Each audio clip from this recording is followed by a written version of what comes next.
Assalamu alaikum warahmatullahi, barkamu da wannan lokaci, fatan kwana cikin koshin lafiya. A halin da ƙasa take ciki, muna roƙon Allah subhanahu wataala ya kawo mana kwanciyar hankali da zaman lafiya a jihohinmu da ƙasa baki daya. Kamar yadda dai muka gaya muku, an gudanar da zanga-zangar lumana lami lafiya kalau, mutane na mutunci, mutane masu daraja, mutane masu kima, wanda suka san mutuncin kansu, suka san mutuncin mutane, suka san darajar kansu, suka san darajar al'ummar da suke wakilta ko suke jagoranta, suka fito suka wakilci wannan zanga-zanga ta lumana, kuma suka je gidan gwamnatin jihar Kano, suka je suka mika sakon su na wato ainihin nuna takaicinsu da kaicinsu da shugabancin da ake musu, na nuna rashin jin daɗin su. Kuma gwamna mai girma injiniya Abba Kabir Yusuf ya fito ya saurari ƙararrakin su, kuma yayi alƙawarin cewa zai isar da sakon su zuwa ga shugaban ƙasa Mr. Bola Ahmed Tinubu. Ba sai aka samu wasu al'umma wanda ba sa tsoron Allah, ba sa kaunar jihar Kano, ba sa kishin jihar Kano, ba sa kishin al'ummar da suke cikin wannan gari, wanda suka hada da dattijai da malamai da 'yan kasuwa da dukkan daukacin al'ummar da suke cikin jihar Kano, suka kullo tsiya, suka kullo rashin mutunci da makirci, aka yi amfani da su, aka siye su, aka ba su kuɗi 2,000, wasu daga cikin su wanda suke manya aka ba su kuɗi 30,000, wasu 20,000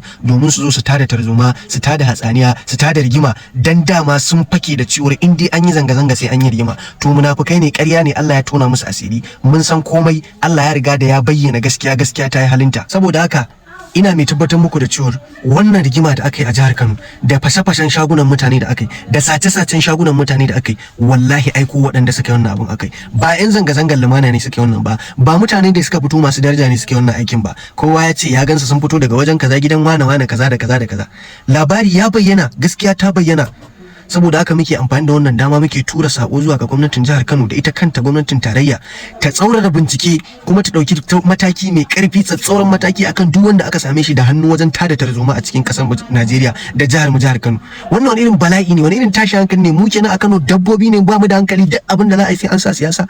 Ba siyasa ta wuce ba, gwamna ya ci kun ce bai ci ba, kun je kotu, kotun farko ta yi abin da ta yi ta baku, ta bi ta yi abin da ta yi ta baku, aka je kotu ta uku, kuka iya da kaddara, Allah ya kwata ya bamu anan, kotu ta uku ta bamu, ko mun zo mulkin ma bamu iya ba.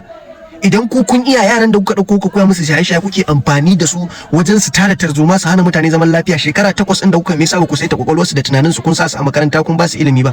Me yasa ba ku ba su ba ku koya musu kasuwanci ba? Me yasa ba ku saita musu tunanin sun zama mutane irin kowa ba, sun zama abubuwan alfahari wanda za a ce wannan gasa mutane ne, mutanen kirki?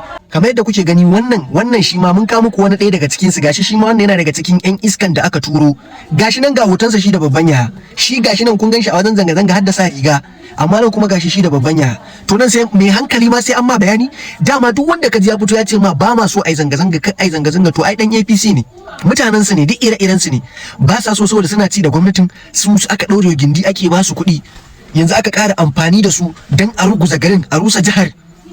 Suka fito suka zo suka shiga cikin 'yan zanga-zanga, kuma aka yi amfani da 'yan daba suka zo suka yi abin da suke. Wani irin tashin hankali ne wannan? Wani irin gidadanci ne da kai a rusa gidanka? Ina na taba ganin an yaka a jihar Kano? Ina na taba ganin an yaka a rayuwa? Wannan wani irin shirme ne da gidadanci?